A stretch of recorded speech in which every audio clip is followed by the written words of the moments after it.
Avant de commencer dans mon projet C# sous .NET Core, je vais d'abord mettre à jour les dépendances reliées à mon projet. Les dépendances, ce sont des morceaux de programme, des extensions qui ont été d'office incorporés dans mon nouveau projet. Au moment de la création de ce template, certains packages NuGet, donc il faut effectivement les mettre à jour dans le projet. Les packages NuGet sont des extensions de programme faites par la communauté ou la corporation Microsoft. Je m'en vais dans le Solution Explorer, Dependencies, bouton droit, Manage NuGet Packages. Dans le lien Updates, je vois ici qu'il y a 5 mises à jour à faire de package.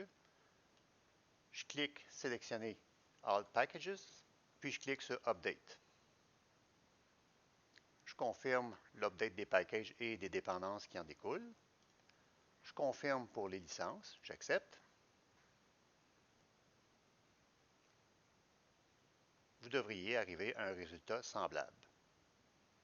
Je ferme. Je vous suggère maintenant de pousser sur Git votre solution en cliquant sur le bouton droit sur Solution et vous cherchez le commit. Si vous ne le trouvez pas, comme c'est le cas ici, vous allez dans Team Explorer,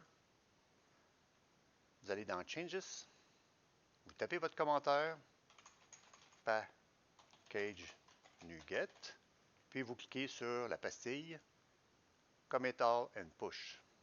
Comme vous le remarquez dans le volet de droite, la Solution Explorer, nous adoptons, pour développer ce projet, le Design Pattern ou le patron de conception MVC. M pour Models, V pour Views et C pour Controllers.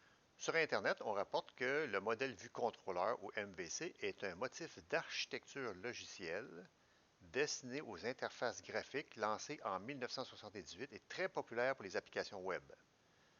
Le motif, en parlant du pattern, est composé de 3 types de modules ayant 3 responsabilités différentes.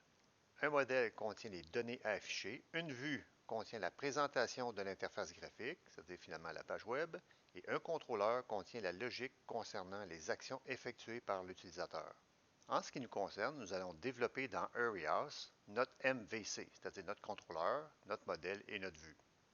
C'est une façon de développer par groupe des petites fonctionnalités.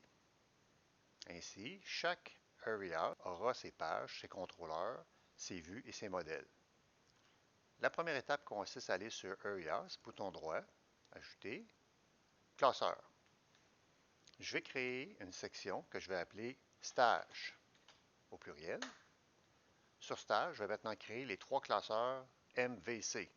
Clique sur Stage, Ajouter, classeur. Le premier, je vais l'appeler contrôleur. Important de respecter la même nomenclature. Bouton droit, toujours sur Stage. Folder. Je vais faire modèle avec un S. Stage, encore une fois, bouton droit, ajouter, classeur, views.